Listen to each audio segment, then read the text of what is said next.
I probably should tell you the last time I was hosting a panel at a governor's conference at the library here, we wound up in the basement. We were evacuated because it was there was a tornado warning, and so we never finished. Hopefully today it's going to be a little bit different than that. I'd like to. Well, that was quite a panel to follow. There is quite a panel to follow, and I wonder if we could kind of. I feel like I'm teaching class and people are talking. I wonder if we could perhaps bring this down a little bit to and have it and leave here today with some insight as to Otto Kerner, the man, and I'm going to ask a couple questions now, and I wonder if I could ask the panel to kind of incorporate answers to these questions when you give your statements. I particularly was impressed by two areas of Bill Barnhart's book. One was when he talked about, and this is very much getting into the man of Otto Kerner, he talked about the word fear. And fear is according to Bill, rightly so, is kind of an animal instinct of survival. And he talks about political fear. And a good politician, I can say this after 37 years of watching these people, is very vigilant of others' intentions, whether they're close to him, allies, or if in fact they're enemies. And they have that survival instinct that they have, and it serves them well. And Bill's comment, and Bill, pardon me because I'm paraphrasing you, but basically, Otto Kerner did not have that fear instinct. He did not have that survival instinct. Another quote from Bill's book that I'd like you to think about is when he was convicted, his statement was something to the effect that I have not been judged by a jury of my peers. And I wonder if you could kind of talk about Otto Kerner, the politician, the public politician, and Otto Kerner when the door is closed. And I think we have people here that can shine a tremendous amount of light on that question. Wally, Wally's told me that he would receive a call from the governor's office, and he would say, "Let's go out to dinner," and they'd talk at dinner time, which is kind of unheard of in these days. Roger has experience working with him, and of course his son and his daughter have experience with him when the door is closed, and I hope can shed some light on that. I'm going to just ask you, and I don't think there's any order, but I'd like you to kind of talk about the Otto Kerner you know, and please try to address those things, because the things that what you have at the end of this conference is you have this wonderful administration, this wonderful period of time when we had a very good governor, and regardless of your political persuasion, and then you have this tragedy, and we're trying to find out, trying to get a grip of just who Mr. Kerner was. Certainly he was not a Horatio Algiers type of figure. He was not the self-made man particularly. He certainly accomplished in his life, but he didn't come from humble stock, let's say it that way.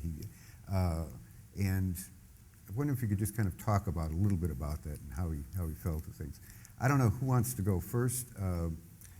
Roger Nathan has worked with the governor in the Illinois Human Rights Commission, and before that, Roger was in Chicago with the Chicago Human Rights Commission. We were talking at lunch about the period during the 1960s, just before it came with the Illinois Commission, and the racial changes and the pressure and the turmoil that was going on in the neighborhoods of Chicago. Wally Henderson is an architect here in Springfield, and a very distinguished and honored individual as of late, and worked with the governor in several projects here in Springfield. Not the least is the moving of the capital, or the relocating the old state capital and moving it away and bringing it back. Of course, Anton Kerner you've known, and from the last panel, and Helena Kerner. And so I would just kind of, Roger, if you could start off and tell us a little bit about. Let me tell you about the Otto Kerner, the Governor Otto Kerner, Judge Otto Kerner, that I knew personally. It was not because I knew him from a bridge club or a chess club, a bird watching organization or anything. I knew him for what he did. And from my perspective, he was doing good things in the field of race relations. That's what the commission was all about. That was the focus from its founding in the not too long after World War II, I believe, the first state in the nation to have a statewide commission that even thought about that kind of stuff. The commission had no power to do anything. But there are a couple of instances that I think reflect on how I regarded the person of Otto Kerner. One was the fact that he never, ever micromanaged or had anybody on his small staff to micromanage what the commission was doing. For whatever reasons, he trusted us. He knew about us. I believe, this is my belief, that he trusted us to do the right thing. Now, the right thing, I believe, is what the governor believed in, what we believed in, what we would simply call racial justice. And he acted accordingly. I remember a couple of instances. One was in a debate with Charles Percy, and this will touch on something you said about the political side of him. It was a black tie affair. It was held at the Hilton Hotel. It was supposed to be something resembling a debate, kind of, maybe. And the press was entitled to ask some questions, as I recall it. I was watching this on television, as many in the audience possibly were at that time. And one of the reporters asked Chuck Percy about whether or not Illinois should have a fair housing law.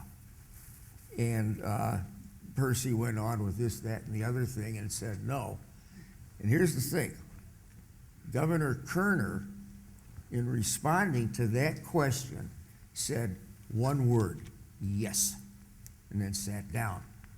Now that was at a time when support of any kind of progressive civil rights initiative would have been considered by many as political nonsense, suicide, in fact.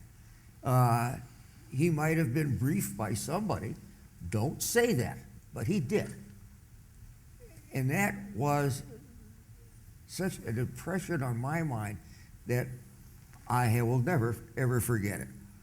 I think earlier in the day, I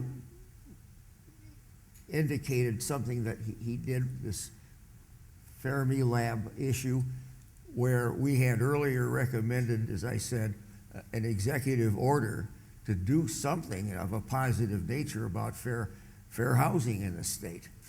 And a suggestion had been made about an executive order. And there came a time when that executive order came into play. And as far as I know, he unhesitatingly issued that order. Okay. I remember a call from the chairman of our commission, maybe somebody here will remember, is Dr. William Graham Cole, who at the time was the president of Lake Forest College. And he got on the phone with me. He said, "Pack your bag, we're going to Washington." I said, "Okay, why?"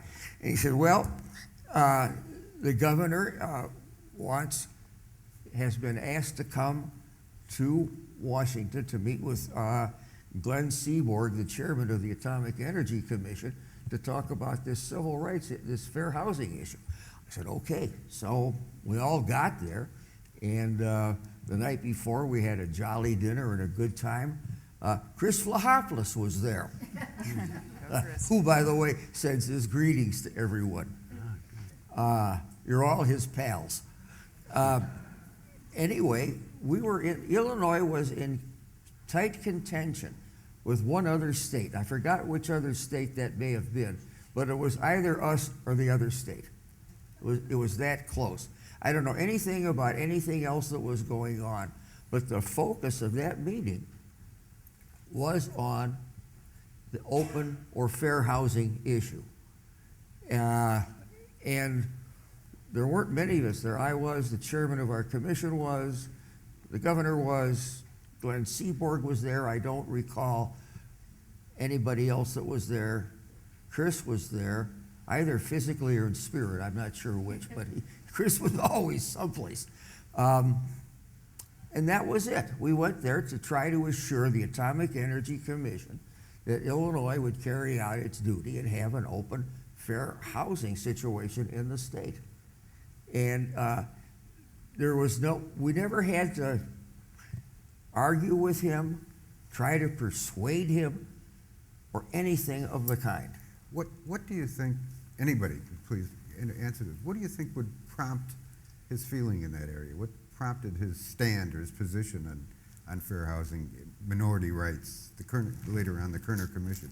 What do you think, what path dependency, what experience in his past that would prompt that, do you think?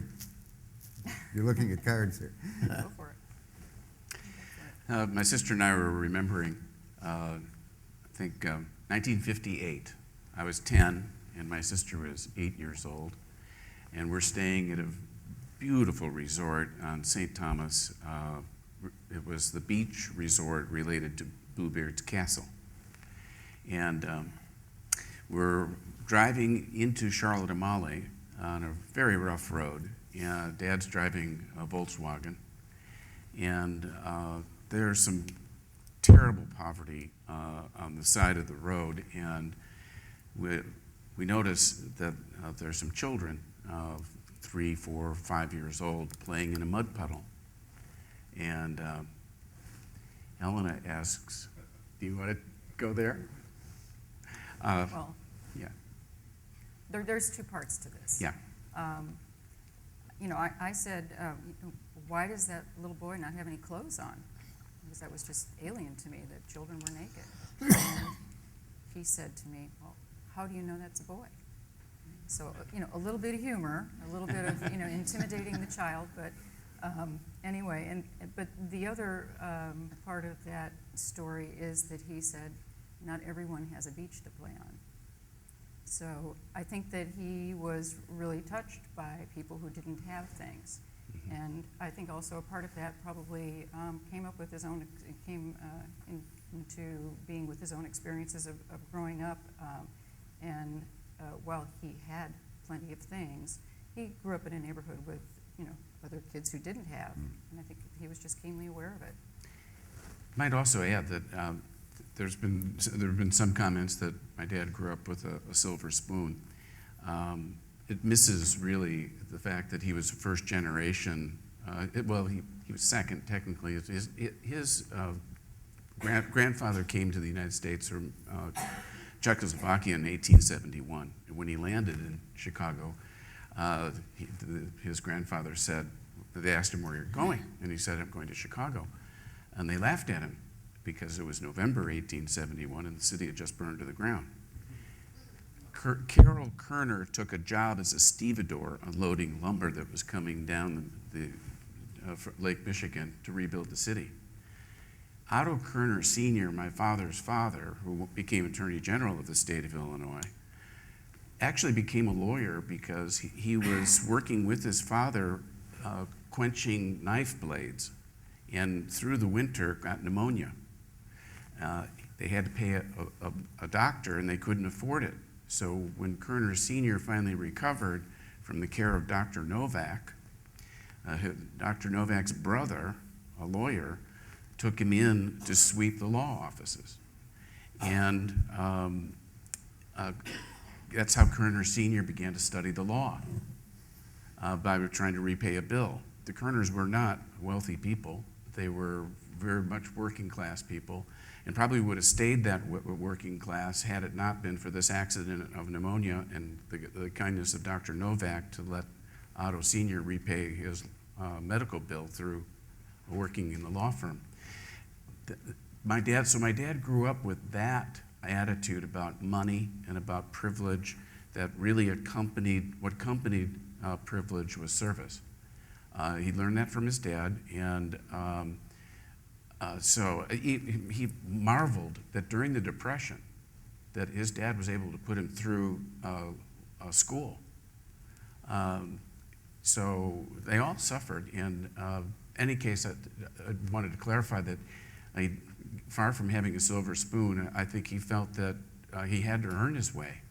And I might add that when he joined the National Guard in 1934, it was because when he was at Cambridge on holiday, he went to Munich and he saw the brown shirts and he saw the anti-Semitic stuff going on, and took great exception to that, but also made up his mind that when he returned to the States, first of all, he was persuaded there was going to be a Second World War.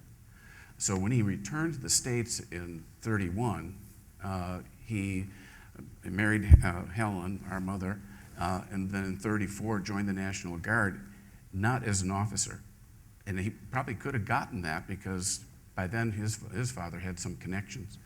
He started as a private 7th class shoveling manure at the Chicago Armory.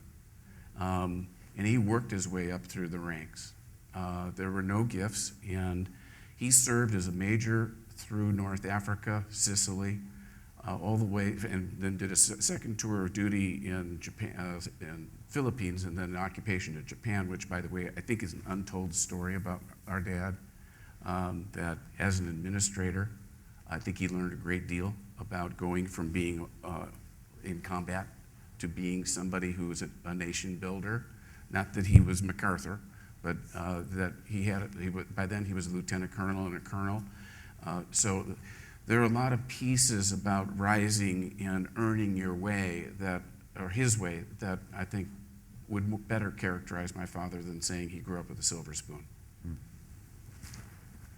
Let me insert myself into this conversation. Absolutely will. When you and I talked, you were just going to pick up ideas, and I'm really following through this. This last presentation, which you put on the screen, really was impressive. And it was convincing, and I think it stimulates more thought process as far as I'm concerned. But timing is what I'm talking about.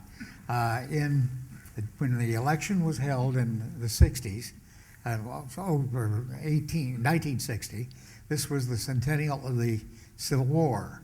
We just now recognize 100 years since they started fighting about the whole thing. This was important because this nation is sort of coming awake to celebrating it. In Chicago, the Civil War Roundtable was founded by Ralph Newman. Those of you who know Chicago, it was the Abraham Lincoln Bookstore, is what he ran. But the Abraham Lincoln, the Civil War Roundtable, I thought was just something local when I first heard about it. But I was in Denver at the time practicing architecture, and on the screen, I was newly married, and on the screen on Friday nights, because I had been to Asia and learned to do ink type painting, we used to sit in front of the black and white round TV and learn how to do water painting of bamboo. And right immediately following that was the Chicago Drama Quartet. Win Strachey was the head of that particular group. But this was all about the Civil War, and I mean, they wanted to tell a story. they had battle reports and things like this, but I finally found out, and this is what I say timing, I'll get to the next step on them, but we had watched these things, and this was 4 gentlemen out of Chicago who lived in Old Town, and they made their presentation. They had white shirts on, they had girders holding it up, string ties, and just stood in front of a microphone and read their script all the way through, but it was specifically about a battle. It wasn't things made up. But when this one gentleman reaches in his pocket and he pulls out this cigar and sticks it in there, God, it's General Grant. I mean, I recognized him from then on. I got excited about the Civil War because I also had a chance of being overseas. I learned that the capital in Illinois isn't on the maps in Asia because it's known as the capital. It's where Abraham Lincoln's from, told to me by an 11-year-old Korean boy. So in other words, I got a little pride time coming along. Here comes the centennial of the Civil War. My partner and I decided to open an office, so not during the campaigning, but I moved back to Springfield. I had left in 1949, and now it's 1961 in March. But in the whole process, now this is my old hometown, so here I know there's an old Capitol building sitting there, and you can smell it, by the way, those of you who've never had that experience. It was the old building. In 1898, the building was originally built in 1841 or 2 is when they really started and they moved into it. But this is the house of the House Divided. That's where Lincoln gave his House Divided speech. It was something that we were proud of, sort of, but I was raised here, and the one thing was, oh God, we got relatives coming, we'll take them down to their house where Lincoln lived, and that's it. But Springfield did not have too crazy pride about Abraham Lincoln. We all knew it was there, and one thing that we did know that here was the old Capitol, though in 1898, because they had a small fire and they needed to expand the building, the architects, who had to be close to genius when they did it, they decided rather than add wings to it, which might have been everybody's first solution, they said, well, we're going to expand it and meet the requirements. They lifted the whole building up in one piece. Now, you don't do that in 1898, there weren't great big, different kinds of equipment to do it. It was man labor, and they what was called cribbing, punched through the base walls 42 inches wide at the bottom with railroad ties, put a jack on each end of the railroad tie, and did this every 4 feet. And once they could give the signal, we were told a number of things, but I think we finally left it. You want to go in the wrong direction here? Well, yeah. Okay. If we could talk about Otto Kerner a little bit. I'm getting to Otto Kerner. You told me about It's getting the his timing. support to All punch right. those holes. I need all the leadership I can get. Thank you. All right. I don't know Otto Kerner. I just I did find out when I moved back to Springfield. I hadn't been in town for a dozen years, and my partner said, you ought to go back and get reacquainted. Happened to see a note in the paper that said Civil War Roundtable meeting. Well, I didn't even know that we had a chapter of Civil War Roundtable, but I decided to go to it because I was interested. I'd learn back when. But okay, so I go to the Civil War Roundtable meeting, and there's everybody in the room had white hair like me. Maybe there were 3 or 4 others. Either the 3 or 4 of us with a darker hair got together and exchanged a couple ideas. And one of them said, "What are you doing?" I said, "I'm an architect." And nothing was said right in the beginning, but finally the question came, well, what do you know about preservation and restoration? Now, we can't be convinced, I'm sure most of you, that the word preservation and restoration was not taught in any architectural school in the United States at that date. I mean, what they taught us is that we were going to replace 2.5 times the built environment, which meant all the buildings in the country was going to be torn down and rebuilt 2.5 times in our lifetime. Preservation was that. There wasn't a book written. There wasn't anybody to talk to, anything else. But And that first meeting I go to, I sit down and I get this introduction back and forth, and the question came, what do you know about restoring an old building? And now then the good Lord puts a couple of words in your mouth, fewer words than I'm using now, but my answer was as much as anyone, which was a true statement. But You're the a end good product, politician. well, somebody was bending my language around. Anyway, the long and the short of that story was the gentleman who asked me the question was the state historian, Clyde Walton. Clyde Walton was very close to Ralph Newman, who I already mentioned earlier is the founder of the Civil War Roundtable, and Otto Kerner was close to Ralph Newman and to Walton, who was the by the way, Kerner had been elected now, but I'm just 3 months back, so I don't know anything about Otto Kerner. When the people who were running for office in 1960, we had in Springfield what they called the clearinghouse. This was the three major banks were right on the square, three bank presidents, and every one of the people who were running for governor, Springfield had just made a deal to get rid of the old courthouse, which is on 7th and Monroe Street, and they were going to tear it down, and so they didn't have any use for this building that's already been jacked up high. And the end product was, if you come, you're a candidate, if you come and you're the successful person to be the governor, what are you going to do about this need we have to preserve? That was coming out of the three bankers. It wasn't, city of Springfield didn't even think about it. Most of them, in fact, right on the square, because that's where they needed parking. We had at least one proprietor saying, well, what do we want this piece of crap here for when they're going to save it? Give it to those people in Arizona who took the bridge and built it, the London Bridge. Get rid of it and build a 5-story parking structure there. Well, I mean, the question was, the bankers had something going for them that said, we want to preserve this thing. And over the years, there have been different conversations, particularly when Lake Springfield was built, and they built it by digging holes, and when they dug the dirt up, they put it around the base, and then you'd have never seen that there was an extra floor in there. Anyway, the long and the short, now we're getting right down to what you want to know. We had to make a recommendation. We were given a feasibility contract to do something with it. What was our recommendation?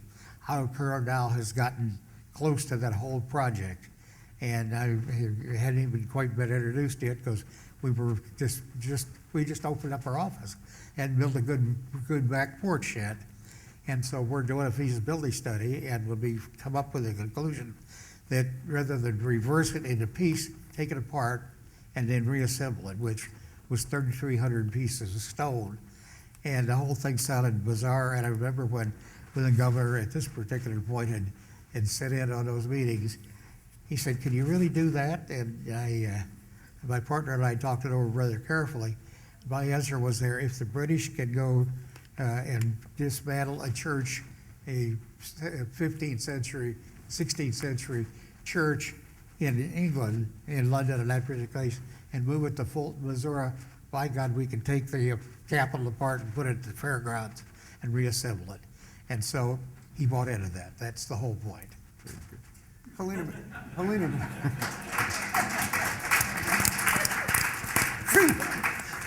I forgot what I asked you, Wally. Oh, I wasn't ready. Helena, if I asked you if Otto Kerner was a very warm person, how would you respond to that? I think he was incredibly warm. He was the same person. I've been thinking this all day. As everyone has talked about him, he was the same person at home as he was in public. The way he engaged people on the street, if you happened to be passing him and you wanted to say hello, he stopped, he talked. He loved to grocery shop, and he was difficult to get out of the grocery store sometimes because he wanted to talk to everybody. He wanted to listen to people's problems and understand what was going on with them. So to us, he was warm. And I think that any person in this room who met him on the outside of the home knew him. I don't think he was any different.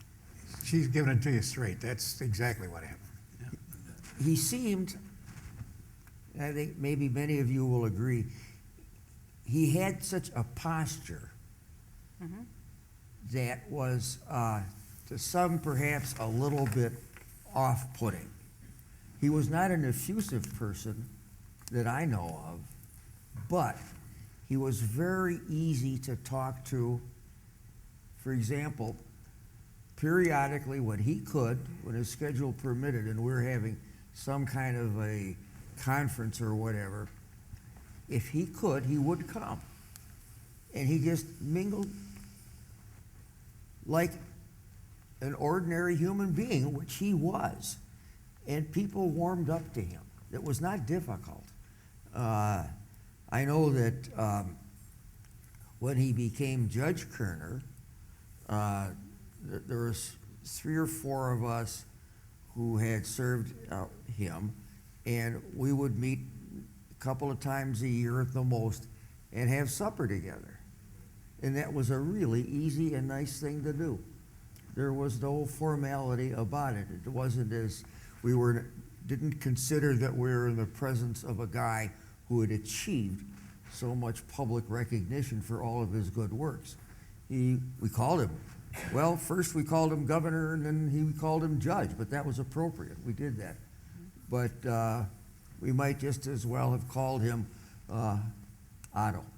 But I remember he was, you can answer this after I stated how easygoing. It didn't seem like a rigid person, a guy who dotted I's and crossed T's. But there was going to be some kind of a meeting that pertained to open housing in Illinois, I think, in his conference room at the Capitol building. And I know that the chairman of our commission was there. I don't recall who else. But as the governor walked into the room, there was a man sitting at the table, the conference table. And the governor, in effect, said, well, what is your name? Who are you? And he said, this I remember very clearly. He said, oh, my name is Mr. Jolly. And the governor said, well, what are you doing here? Or exactly how we got to that point. And Mr. Jolly said, well, I was invited to a meeting. And I suppose a lot of other people might have said, scram, you weren't invited to this meeting. But he sat there. Nobody got fussed. Everything went along. I was not in attendance at that meeting, but that was a story that was reported to me. And I thought that, as I tried to indicate earlier, that you know a person by what he does or she does. And that was another really swell impression that I had of the kind of class act that the governor was. And I think that's a very, very appropriate way to characterize him. He was a class act, and we need more of that, don't we? Yep. No question about that. He said that very well. I've had exactly that observation. He'd be in a space like this, and if he had the chance to get up and walk, he'd shake hands with everybody in the room before you got out of here. He did that. He sure did. It was a He sure natural did. instinct he had. Yep. Would he talk when he was in informal conversations about issues that were going on, or was it other things that he? Well, in my particular case, the issue was going on was the old Capitol. Yeah.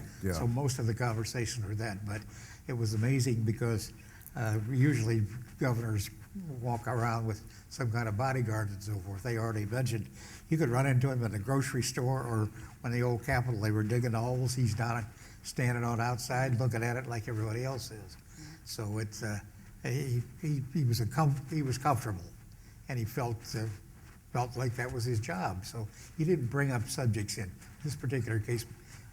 Most of our subjects were obviously on that building, so I didn't have the same experience. Well, after following the tragedy of President Kennedy's assassination, Joe Reagan, who was head of the state police, decided that he was going to have the governor driven by a state policeman, which may have been the case anyway, but this is what I recall.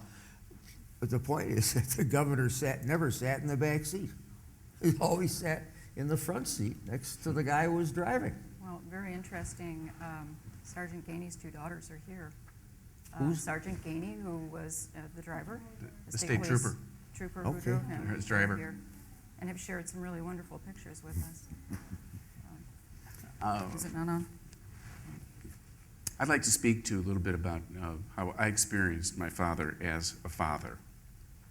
I'm going to tell a story on myself that's not especially, I'm not proud of, but I came home late from a date, and I had gotten a couple of parking tickets, and pulled the car into the driveway and got out of the car with the tickets in my hand and saw the garbage can, and I threw the tickets in the garbage can. I went into the house, went to bed, thinking everything's just fine. Woke up at the princely hour of 10:30 in the morning. My dad had been up since 5, as usual.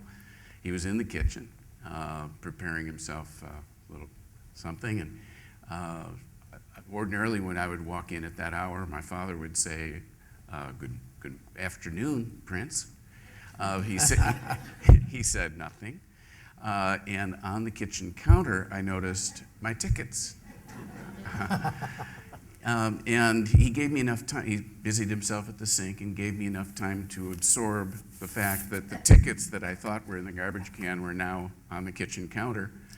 And then he turned to me and he said, "Are those your tickets?" And I said, I knew I had no out. And I said, "Yes, they're mine." And he simply said, "There are no scofflaws under this roof." He had a way of communicating things non-judgmentally, but clearly.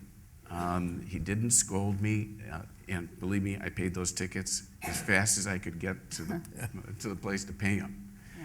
Yeah. There's another story, though, relating to mental health that I think you all really would like to hear.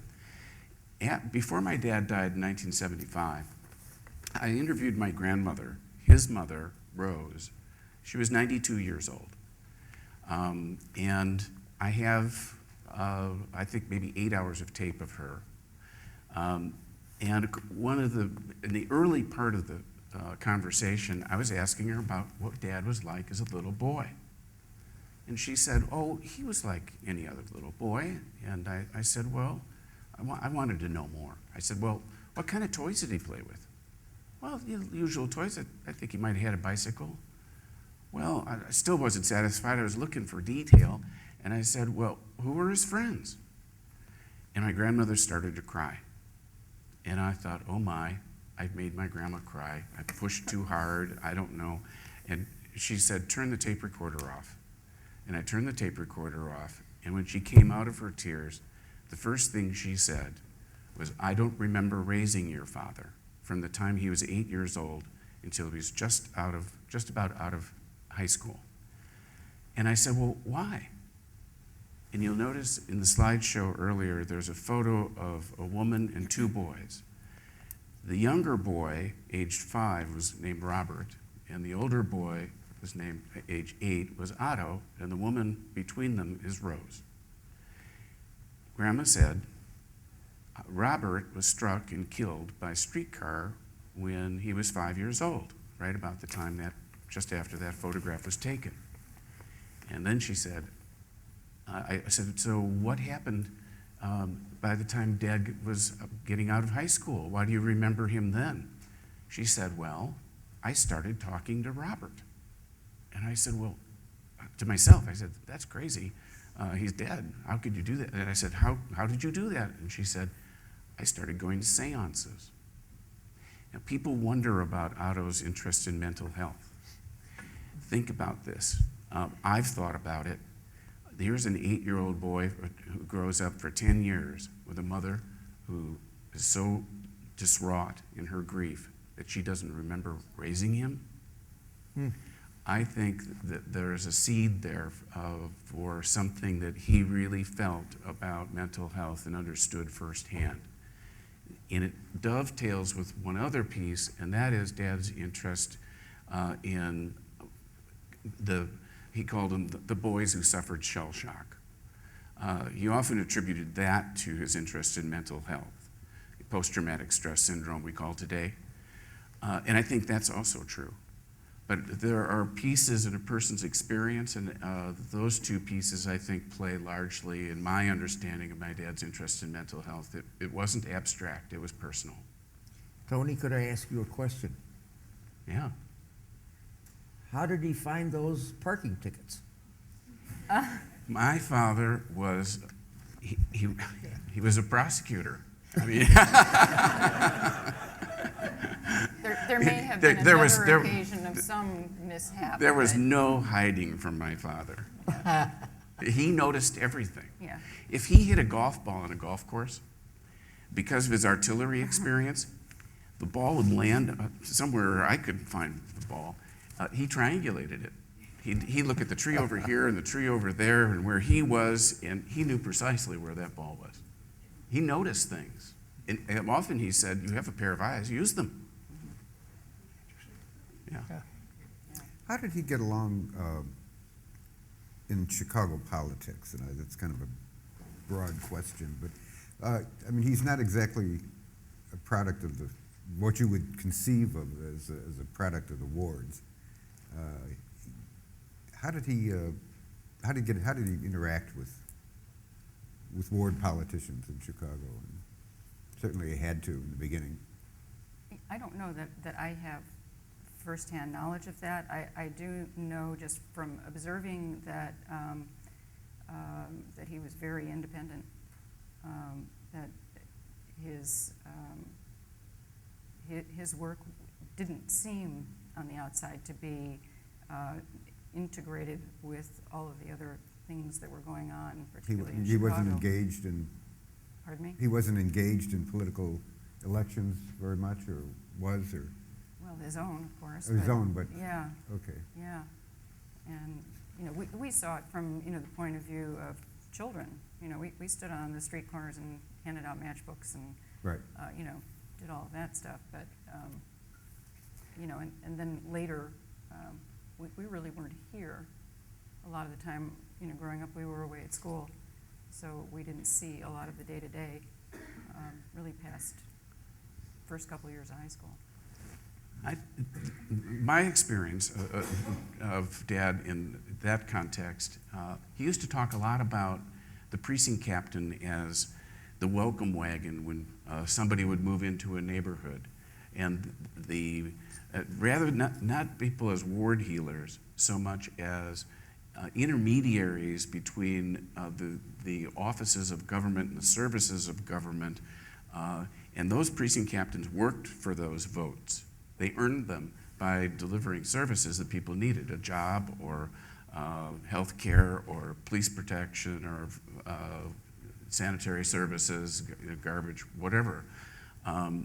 My dad's view, I think today, he would say the money in politics has absolutely gotten so far out of control, it's rendered politicians so far removed from the kinds of politics that he grew up with in the precinct, with the precinct captain system and patronage. My father thought patronage is perfectly fine, and maybe where politics has gone today is proving him correct. But I think he admired the organized politics and thought that people who delivered services should be rewarded. So.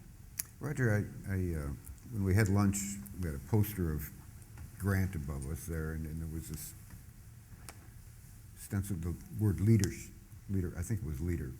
What type of a leader was Otto Kerner? Well, I think he led by example, in my opinion, by the power of his very positive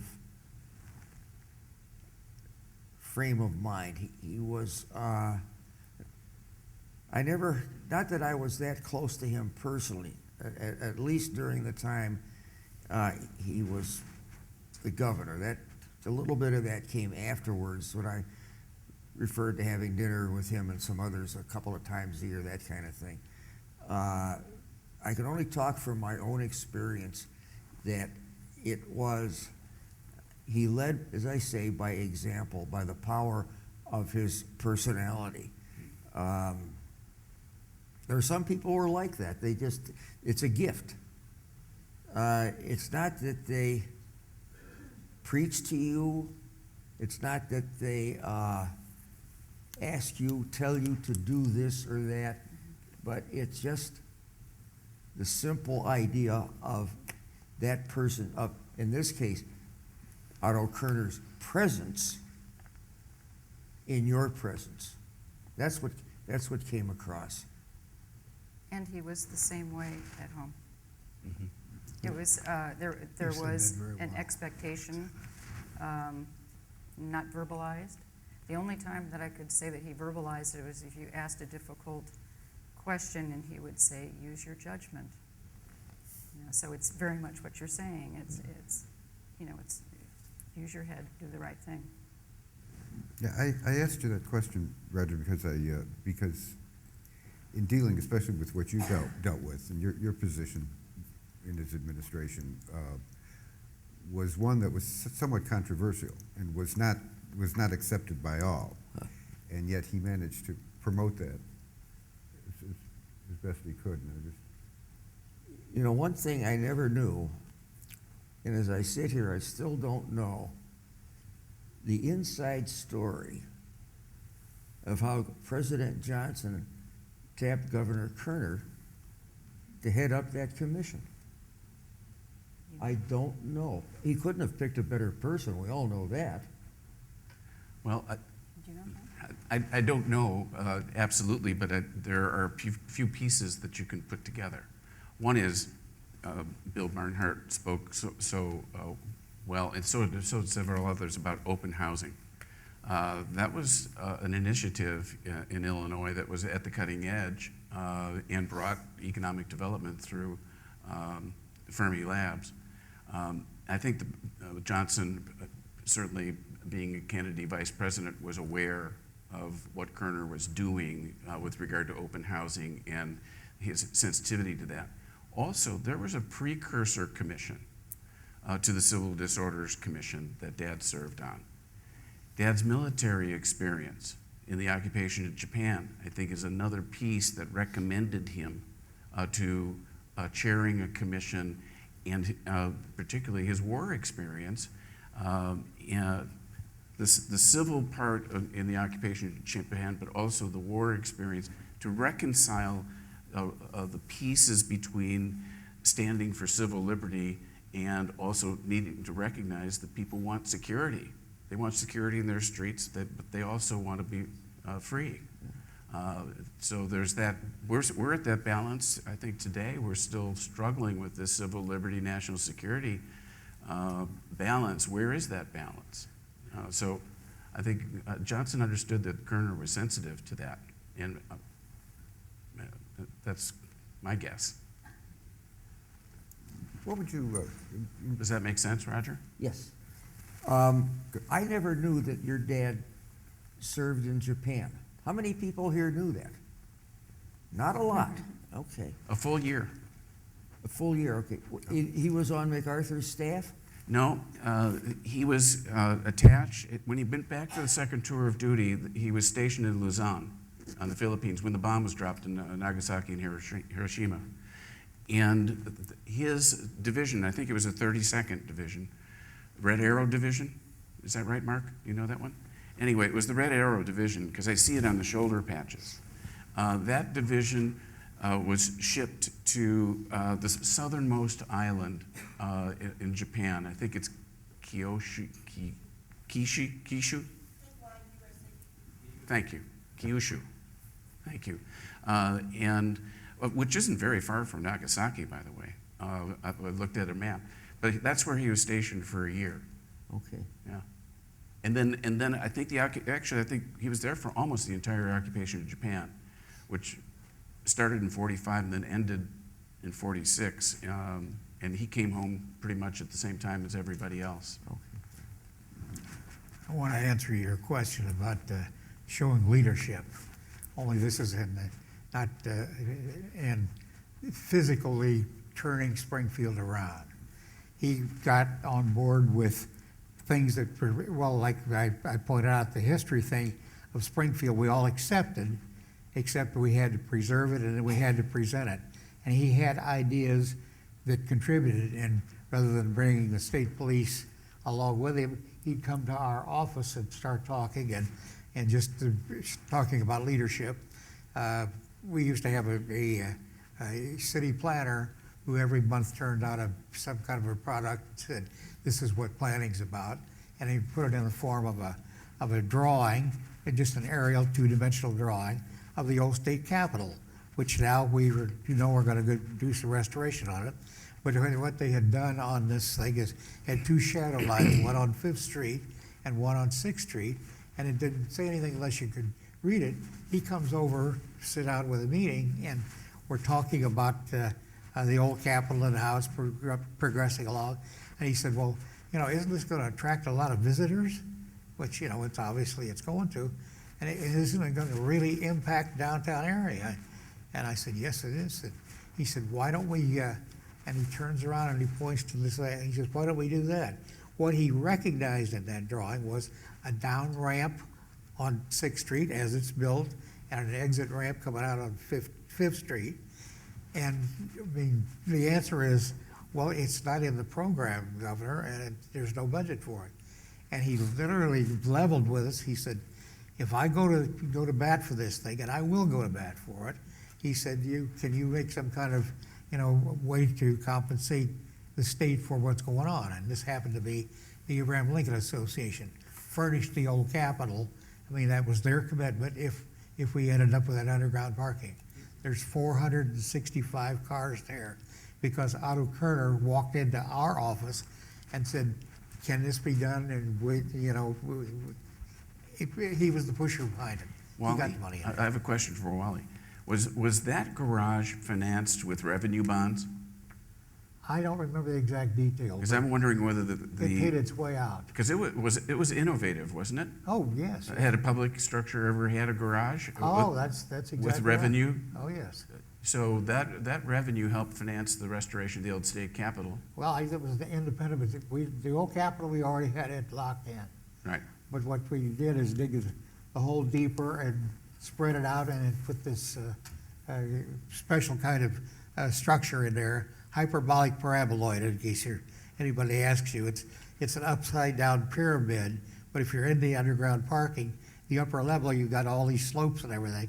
Well, the only thing they were just big upside down Dixie cups and the reason they were built that way is because we were trying to do the landscaping on the surface that was appropriate to the 19th century when it was the old Capitol.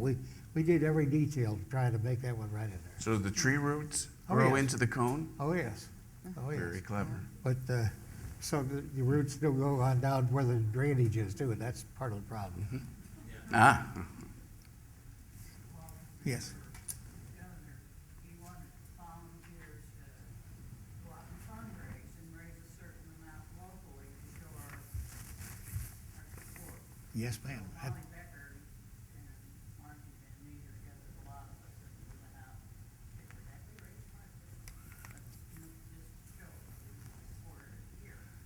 And the real fact is that, when the governor suddenly lights an opportunity, and then all of a sudden people, as our Lou was saying, supported it, and the Junior League did an awful lot of research for us when we're working on that part of it, free of charge. But all of a sudden Springfield gets enlightened that, hey, we got something here if we just take care of it. That was leadership coming directly from the top, though, not at the bottom. Right. We've had a, Could I add one sure, more? go ahead. Just please, one more. Please, I go know you're right ready ahead. to No, wrap. I'm not, I want you to talk. This is on the subject of ideology. We were walking to church one day, and we went every Sunday. to Dr. Grable's First Presbyterian Church, where Dad was an elder. And I had heard on the radio, it was the spring after the inauguration, so I'm 12 years old. And I must have heard on the radio something about conservatives and liberals, because I said on the walk down to the church, I said, Dad, are you a conservative or are you a liberal?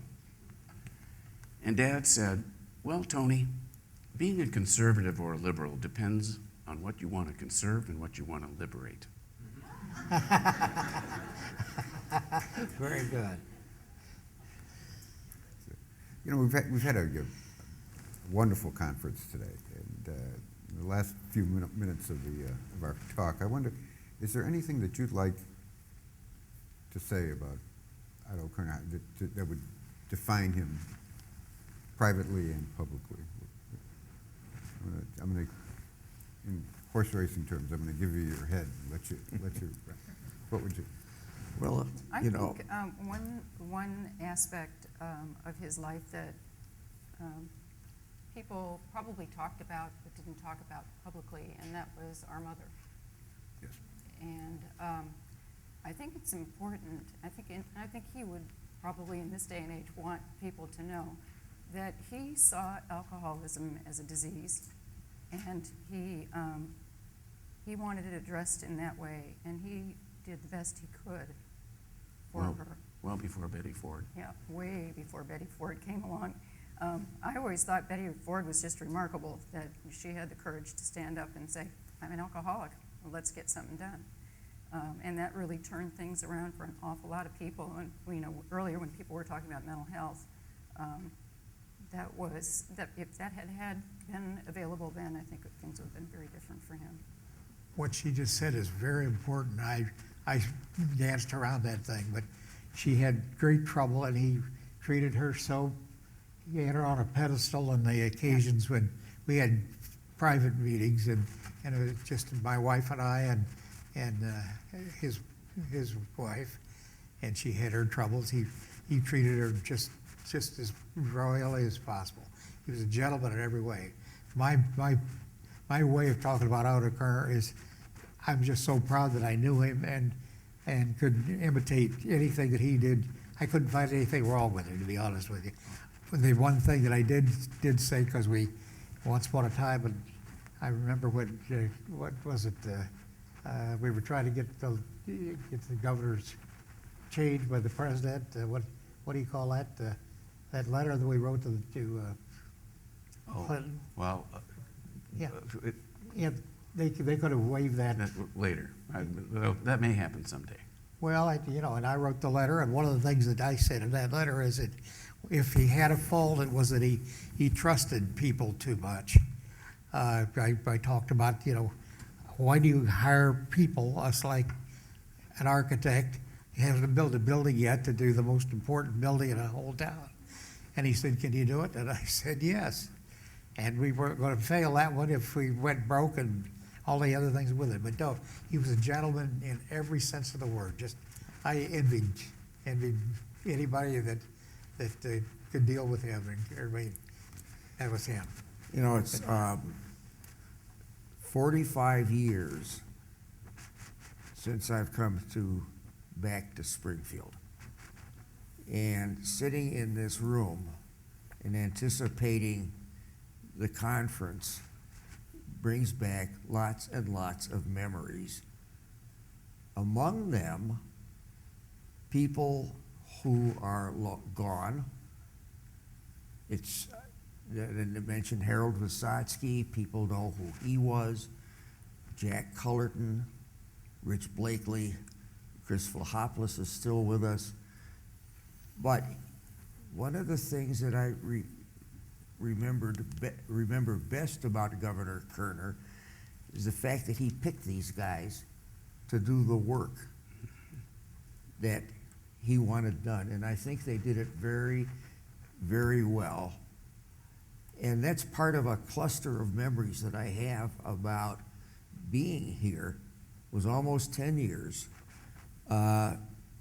that I was working as the director of the commission. But what an honor and privilege in my life to have known a man like Governor Kerner. That's etched in and below my skin. Anton, if you want to say the last word here, and Oh, then we'll my. open it up to questions. I've had so many words. You say the I last word. just thought of one other thing that people should know, that the statement that's on your program is a statement that Dad made at his sentencing hearing. So, The one on the front. yeah, so that's all about him. That's how he felt about his life and his contributions in public service and why he did what he did. I might add one other thing. It has to do with, first of all, thank you, Mark and Eileen, for holding this event and giving people an opportunity to think about reevaluating Otto Kerner's public service. The other thing I keep thinking about is so often the word tragedy comes up, and I have a problem with that. And it is a definition that I remember in a drama class. It goes back to Aristotle. And Aristotle said there's a distinction between that for the character who suffers a downfall, to actually have suffered a tragedy, there has to be a tragic flaw. And I'm not saying my father was perfect, but in this instance of condemnation, there was no flaw there. There was no greed. Not only was there no crime, there was no underlying motivation to get ahead at anybody's expense. And if the finish in Aristotle is that the character who suffers a downfall without a tragic flaw leading to it doesn't suffer a tragedy, he suffers an outrage.